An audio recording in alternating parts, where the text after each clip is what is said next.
So anxiety and stress can be an absolute killer to your creativity. I mean, how can you focus on being creative when your survival mode is just being triggered all the time? And why should you even focus on being creative and bring creativity back into your life when you're in that state? I want to know. I want to find out. And I'm hoping to do that in this episode of Creativity Uncovered. Hello and welcome. My name is Abby Gatling, and I'm on a journey to uncover how everyday people find inspiration, get inventive, and open their imagination. Basically, I want to find how people get creative solutions and then how they use them at home, at work, at play, and everything in between. And my goal for the podcast is that by the end of it, you'll be armed with a whole suite of tried and tested ways to summon creativity the next time that you need it.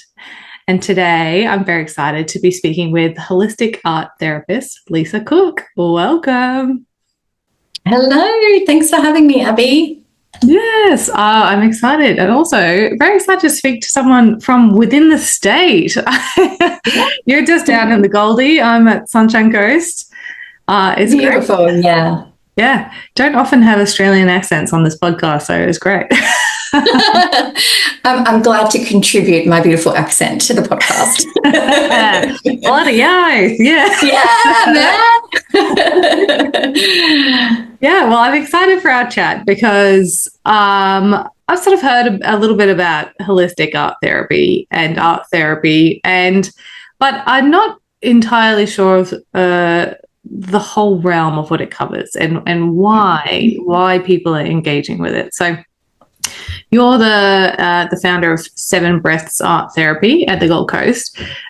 Tell me, before we jump into it, what is that and how did you get into that business? Big question. Do we have 10 hours? So basically, art therapy connects you back with your creativity. I found out that it's missing in our lives. It's something we kind of put at the bottom of the list, and it's something that's very misunderstood. I feel like we're kind of taught in school, if we are, not like the great artists or we don't get A's in our artwork, then we are not creative and it's not worth pursuing. And that kind of sticks with people. People kind of feel somewhere along the line someone told them they weren't creative, or they were compared to a sibling or a relative. And creativity kind of just, gets pushed to the side as like a waste of time, or why bother? And I'm finding more and more people are challenging that, and they're getting curious about their creativity. And for me, and the way I deliver art therapy, it helps people nurture their creativity. So it's done in a very safe space. It's also about self-reflection. So a lot of my work is about reflecting on your inner world while you're creating, because there's not many modalities that we can do in a doing sense where we can self-reflect in that way. So a lot of my programs are really about that self-reflection, self-development and growth. So it kind of bridges the gap between self-awareness and what's actually going on for us internally. Sometimes that's really hard for us to get a handle on. We kind of know that we're stressed, or we know that we have anxiety, or we know that we're not happy with our life, but we don't know where to start. And I find art and creativity is that little bit that bridges that gap and helps us to get clear around what it is that we want in our life. Art therapy also helps get rid of that inner critic. We all have that negative mindset when we create. The perfectionist is another huge one that I work with. And I always say how we do art is how we do life. So if we are stuck in perfection when we create, then we're doing that in our life. If we're stuck in judgment and self-criticism, we're doing that in our life. If we're comparing to everyone else, saying, I'm not good enough, we're doing that in our life as well. So for me, I find the art therapy that I deliver just helps people have more self-awareness around themselves and get to know themselves on a deeper level. Yeah. So it sounds like a bit of inner work, and I want to talk about that a little bit. But I mean, how did you get into this in the first place? Because it's quite a niche area. It is. And I was someone who thought that I wasn't creative. I think that's probably a really big disclaimer to put out there, that I grew up thinking, yeah, I wasn't good at art. School taught me that pretty much. I would get C's in my artwork and thinking, okay, well, I'm not very good at that. My mum was a very good sketch artist, so she was a fabulous artist. Didn't do anything with it, but was very, very good at it. My sister was also a very good artist and is a good artist. And I kind of felt compared to that. I couldn't sketch and I couldn't do what they did. So I thought that I wasn't creative. High school was a big one, come year 11 when art starts to get quite hard. I started getting D's. So I'm thinking, okay, I'm absolutely not creative. So I had all these stories that were kind of ringing in my mind that I wasn't creative, so I let it go. And then fast forward, my daughter started having really bad anxiety and panic attacks. And the one thing that calmed her down was creativity. And I always created with my kids. I love to do, messy art with them and create with them. And I thought, wow, there's something in this. I could actually see it calming down her nervous system. I could see her expressing while she was creating, where she couldn't have those words when I asked her directly. So it got me curious. I thought, wow, I really want to know what the tie is between art and expression, and what is creativity anyway? That was the kind of questions I was asking myself. So I decided to look into that, and then art therapy popped up, and it just kept, I think when you're meant to do something, it keeps coming into your awareness. And I just started hearing about, even holistic art therapy was, combining my two favorite worlds, everything holistic. It was kind of already making its way into my life. So I studied an art therapy diploma, learning exactly that. What is creativity?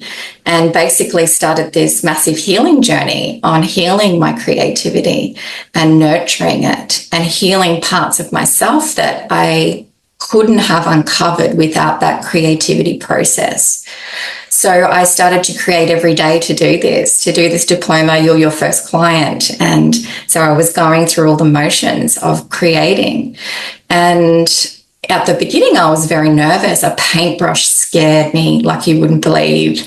I used my fingers a lot. It was almost like I had to go back to kindergarten. I had to use crayons and pastels and really feel into my artwork. And then gradually it just sort of built up, and I realized how much it lit me up. I realized how much I love to create and the freedom it was giving me to express myself. And it's almost like some veil got lifted, and I really connected in with the power of creativity doing that diploma. And, I went to do that to help my daughter, but it ended up helping me. It helped me so much to really connect in with who I truly am, almost like it helped me tell my story. So I did that, and then it exploded into my life, and I could not get it out of my mind. It went with me everywhere. I started to see shapes and colors differently, and it really propelled me onto a different way of living, basically. Wow. I love that journey where you're exploring this to help your daughter, but then you're inadvertently sort of helping yourself as well. But coming at it from two different angles, creativity for your daughter to help her through anxiety, but for you to kind of help re-find your creativity. So and heal. And heal. Yes. So are those the types of people, or are those the typical things that you see when people come to you for art therapy? I feel people are curious when they come to me. A lot of people think it's an art class, so you do get creative people coming. The majority of people are just curious, very much like I was. What is art therapy? What is this anyway? And I combine meditation with art therapy too. So I have a lot of people curious about meditation and how that can benefit them. So the typical people that I feel I attract that come in to see me are either on a healing journey, like I described as I was. They're looking for ways to express themselves. So having trouble with expression is probably one of the biggest things that most people have without knowing it. Expressing how you're truly feeling. Being vulnerable is another one. Coming into your heart, because you need to come into your heart to create. If we create in our head, it won't connect. Nothing flows from there. So I'm a big advocate for coming into the heart, and I feel like a lot of people are hearing that calling at the moment to explore themselves more and get curious. So I think a lot of people come to me not knowing what to expect. Maybe they saw something that they just, like me, you doing it for your children, or you're doing it for somebody else, or maybe you're doing it because you know that you have work to do and maybe nothing else is working, but you remembered that creativity made you happy when you were younger. Or for me, when I started healing, I remember thinking, what made me happy when I was younger? And in my early 20s, I dabbled in meditation, and it was the happiest I ever was in my life. And I got in the way and I stopped doing it. So I connected back into that. And I knew I loved to create. I remember the freedom of creating when I was a child. So I went back into that. So I feel like a lot of the times people are being called to go back to what brings them joy and start exploring that. Yeah. So how do you combine meditation with art? How does that work? For me, that's how we get into the heart. So the best way to come into the heart is through the breath. If we're stuck in the doing of our mind, so, we are predominantly left-hand brained, conditioned to be in our left-hand brain all the time. So when we stop to create, it feels foreign. We have thoughts like, this is a waste of time. You've got so many other things to do. All the to-do lists start rattling off and we can't relax. So for me, with every session, whether it's a private session or whether it's a workshop, we meditate. So it's a 7 breaths meditation, hence the name, where we go in and we take 7 breaths really deeply into our body. And a lot of the time I'll do guided meditation depending on the focus of the session. And it really just helps people to connect in with themselves. The breath is so powerful. Another thing that we do, normally we don't even think about the actual power of just taking a deep breath. And so many people, I feel when they come, I can feel the tightness, the anxiousness, the busy, the doing on. They always say, I'm so busy. And then we do the meditation and you just feel the whole room drop. It's just that letting go. I'm with my breath, I'm with my heart, and then we create. And creating from that space is so much better for our nervous system, so much better for our mental capacity to allow our body to rest. And when we rest and when we're at peace and when we're connected, the creativity creates itself. It just flows. So it's almost like bursting. It's ready to come out. I do a lot of work too with mindset. So talking back to your inner critic. One of my favorite sayings is, I am imperfectly perfect. And I get participants to sort of say that when they feel that inner critic kicking in, or they think, oh, that flower's not perfect, or whatever we're doing. They all go, imperfectly perfect. I'm like, good, they're getting it. Because we are imperfectly. That's what creates us. That's who we are. We're not meant to be perfect. We're not meant to be robotic. Our imperfections are our uniqueness and our beauty. And by expressing them, we're teaching each other. So I feel like a lot of the time when people come together to create in that way, we're all learning off each other. That's why I don't like giving too much instruction, because if you allow your own creativity to come out, you're exercising that muscle to make decisions, to know what colors you love, to remember things that brought you joy and allow them to come out onto the paper. Not so much, this is what we're drawing today, everybody. It's more about your own creativity and what you want to express. A lot of art therapy is around expression. You know, who are you? That's a big question. And we go straight into our head, right? Wife, I'm a mother, I'm an employee, I'm this, I'm that. But what is the essence of you? Are you courageous? Are you brave? You know, that comes out in your art. And that almost helps people remember their true qualities, not just the superficial surface stuff. Yeah.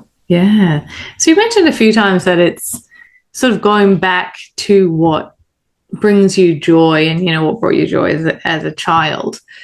What, like, do people who go into art therapy have to have that really strong link to, I thought I was creative as a child, or can they just spontaneously get into it as an adult? I feel it's open to everybody, because if you asked me, creativity probably wasn't in art for me. It was more, I was very good at plays and being a character and writing. So I would have thought art therapy wasn't for me because it's art. You know, I definitely loved painting and I loved creating, and I do love that. But it wasn't the predominant creativity part in me that was wanting to reconnect, or that I remembered as a child. It was more the character in me. But by creating art and drawing and asking myself the right questions, I remembered all those parts of me that I'd kind of left behind and dismissed. So it's not just for artists or people that love to create art. It's for anybody that wants to remember their creative expression. So just say you're a brilliant cook, and years ago you used to be able to cook and you would make all these beautiful meals, but just say one day someone said they didn't like it and you went, oh, okay, I'm not a good cook. And then you stopped cooking. And then art will help you to remember that creativity that's flowing while you're drawing a picture or having a memory. And it will just pop in. Remember that time when you loved to do cooking? You should do that again. That's what comes through when we create. It's almost like we open up this world that comes naturally to us again. And we're remembering all those things that brought us joy. It could be gardening. It could be, I don't know, it could be anything that allows your creative expression to be heard. We all want to be seen, heard, and acknowledged. But what does that look like? And I feel art therapy allows you to explore that in a safe environment. A lot of the time it was our caregivers or our teachers that told us that that's not the way we should do things. And it's about remembering but nurturing those parts of ourselves again. And I find that's what art therapy does. It just allows you time to sit and hear yourself, sit and feel. You know, how many times do we actually sit and ask ourselves, how do we feel right now? What color is that? What does that look like? What shape is that? What makes me happy? We don't do that. Yeah. So I find, again, it's just bridging that gap. Art and creativity bridges that gap between us and who we truly are, who we want to be. Yeah, so it's not necessarily, I mean, the medium is art, but it's not necessarily about creating something. It's about doing something that allows you to let your mind go elsewhere. Is that Pretty much, right? yeah. So it's opening a completely different section of your mind as well, of your brain. It's your right-hand brain where all your creativity lies. So when we're in our left-hand brain of, work, work, work, do, it takes a while for that right-hand brain to come in and soften. And the only way that we can do that is by relaxing. So relaxing our mind, relaxing our thoughts, relaxing our body. So just by creating in that space, you're teaching yourself how to come into that ease and grace when you create, but you're also learning how to do that in your life. It teaches you so much. Art teaches us so much about how we're doing life. Because if we can't sit still and we're agitated and we're wiggly and we've, got all these doubts going on in our mind, then it's teaching us that that's what's going on for us all the time. If we're highly critical and judgmental of everything that we create, we are doing that in our life. When we can stop doing that when we create, we stop then doing that in our life. It almost sheds a light on all these aspects of us that are on autopilot. And that's the left-hand brain. It's very automatic. It's very robotic, very in the doing of life. Where the creative side is more gentle, it's softer, it's quieter, but there is so much strength in our creativity because it's who we truly are above, anything else that we're told or taught. It's our knowing. It's our knowing of who we truly are. That's what comes out onto the paper, and then it spreads. It's like a ripple effect, and then it comes out into your life. What interested me before is that you sort of mentioned that this is kind of a group-based therapy. There's multiple people going through it at the same time. And I was thinking whether that be quite a vulnerable experience for people because you're working through this stuff. If you are coming in with anxiety or deep levels of stress, working through that in a group setting, do people find that uncomfortable, or how do you manage that sort of situation? Yeah, so for me, as someone who has anxiety too, going into a group setting with that would have scared the daylights out of me, and I would have avoided it like the plague, like no. So what I've done is I create a space where there's no more than 5 people. And I do not take any more than that. So in each group, there's only 5 people. And I do a one-off workshop, but then I also do a 4-week workshop and a 6-week workshop. So you're with the same people over and over. So if you are a little bit nervous at the start, by the time you've finished, you kind of just get to know everybody and everybody feels safe and connected in that way. Definitely, if more vulnerable feelings come up, that's usually when people will move to one-on-one. And I'm pretty good at picking that up. I have pretty good spider senses that pick that up if that's needed.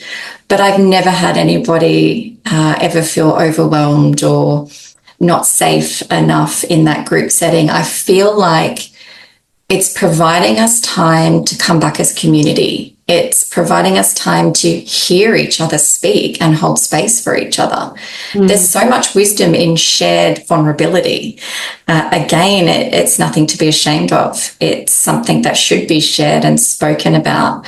So to do that, I always go first with my shares. And I'm very open and very vulnerable with everything that I share in all my workshops. And I feel that gives permission for anyone that wants to do the same. It's just done in a very organic, different way than a typical big group workshop. Yeah. And then people that are really struggling will always do one-on-one. People that have high anxiety, of course, that would terrify, even 5 people is terrifying. I get that. So yeah, they always come to me one-on-one. Yes, wow. Just as you were saying, it sort of reminded me of, we had someone on previously talking about how to get young men to open up about their feelings and express themselves. And quite often, like, there's quite a big difference between women expressing themselves and men expressing themselves. is that men are more sort of guarded and they need to be doing something else before they open up and talk. So just as you're saying, doing art therapy will help people just become comfortable and start to chat about these things. They were doing a program for young men and, you know, boys to go out fishing or to go kayaking, and that was their way of opening up. I love that. It's interesting. It's kind of like busy hands, mates for like a light brain or open conversation. Absolutely. And I remember they said always do something physical with him. So go for a walk or talk to him while I'm driving the car, you know. So and it worked. It absolutely, and it works. He's 22 now and it still works. If we go for a walk, you can't shut him up. Blah, blah, blah, blah, blah. But ask directly and it's just, oh yeah, I'm good. You know, there's nothing that comes out.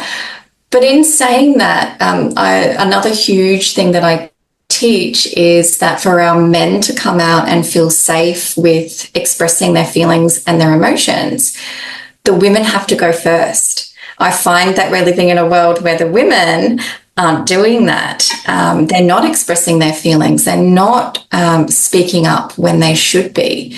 They're not being vulnerable. All those things that come more naturally to women, we're not doing them. So if we're not doing them, how the heck are our men and our boys supposed to feel safe expressing their emotions and their feelings? They're not going to.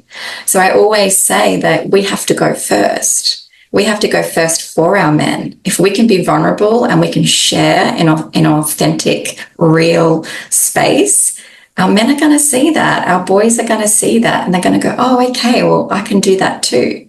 But right now, a lot of women are guarded. Our hearts are guarded. Our expression is guarded. And a lot of the time it's because of being hurting, and we don't feel safe.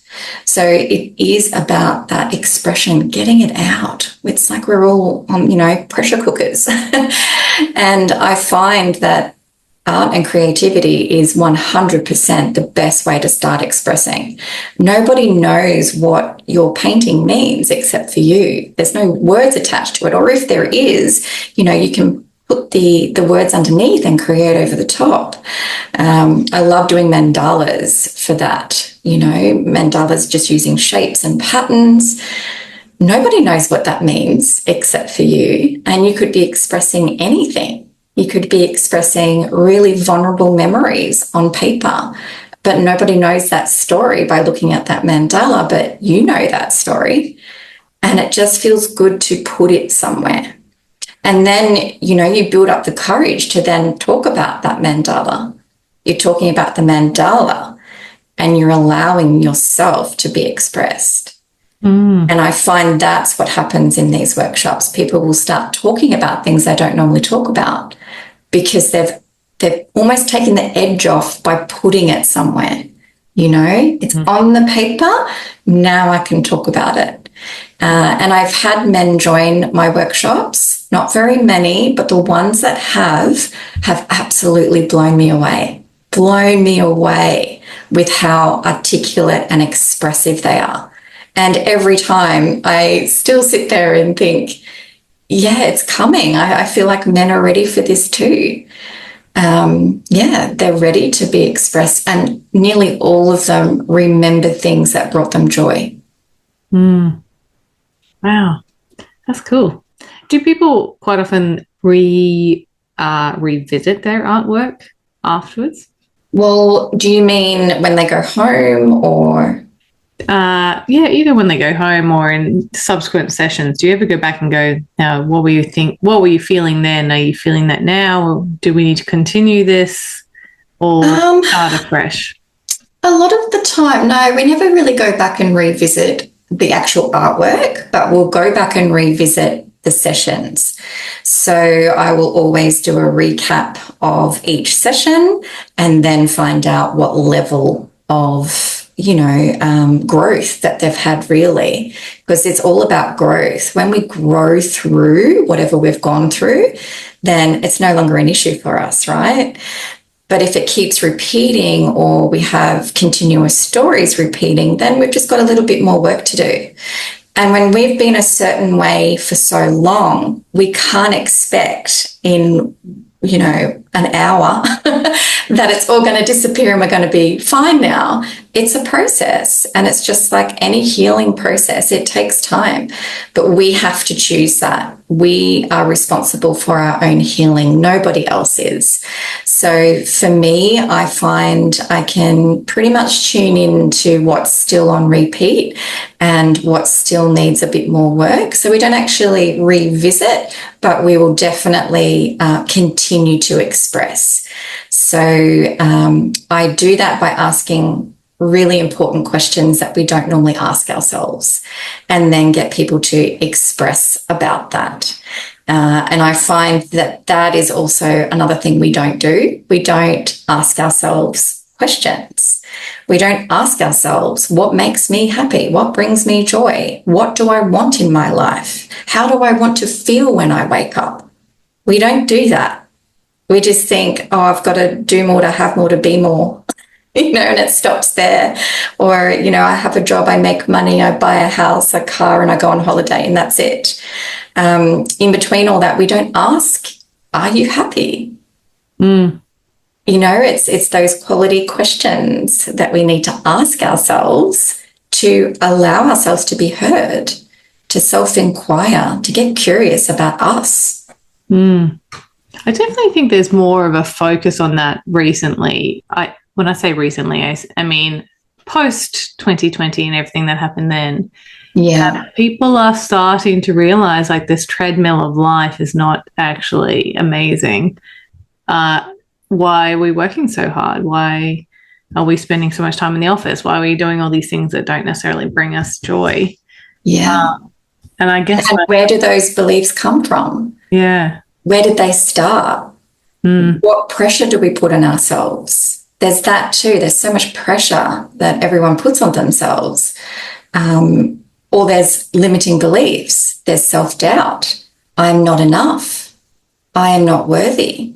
All those thoughts and feelings that are attached to that come into play as well with how we're living our life.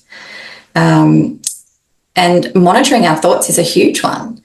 Just monitoring your thoughts for a day will absolutely blow your mind. Because when you start to hear what you say to yourself and the things that come through is crazy, and it's on repeat, and it's happening in the background without us even acknowledging it or seeing it.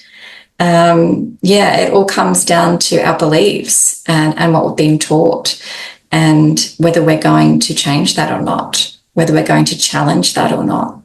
And truly know what's best for us. We know what's best for us. Stop seeking outside of ourselves.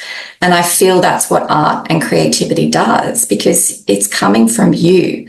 Nobody's telling you what to do, and you're exercising that muscle. Oh, I actually have ideas. I actually have thoughts and dreams that I've forgotten about even. So, yeah, it's almost knowing what life do you want to live? Do you want to keep continuing in the hamster wheel, or can you see a different life for you? Can you imagine a different life for you? Oh, so good. I think if anyone is listening to the podcast at the moment and thinking some of these questions, perhaps art therapy is the way to go, just to kind of help accelerate that thought process and really figure out what will make you happy, and also anxiety and things like that. It seems like this could be a really nice way just to help with the healing with that as well. So absolutely. Yeah, thank you, Lisa, for sharing all of that today. I'm definitely inspired to find a local art therapist. Do it. Or absolutely. To the Gold Coast anyway.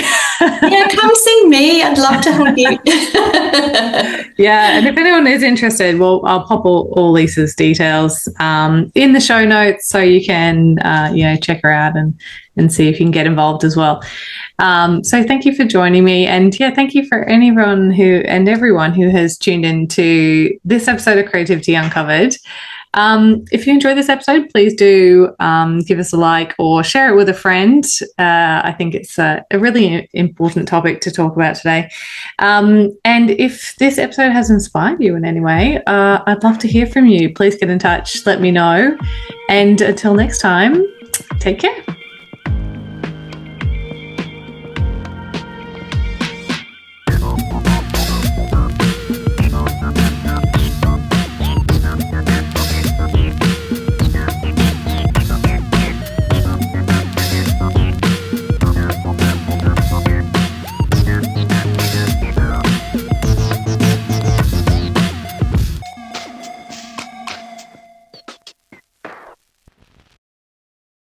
If you've made it this far, a huge thank you for your support and tuning into today's episode. Creativity Uncovered has been lovingly recorded on the land of the Cubby Cubby people, and we pay our respect to elders past, present, and emerging. This podcast has been produced by my amazing team here at Crisp Communications, and the music you just heard was composed by James Gatling. If you liked this episode, please do share it around and help us on our mission to unlock more creativity in this world. You can also hit subscribe so you don't miss out on any new episode releases.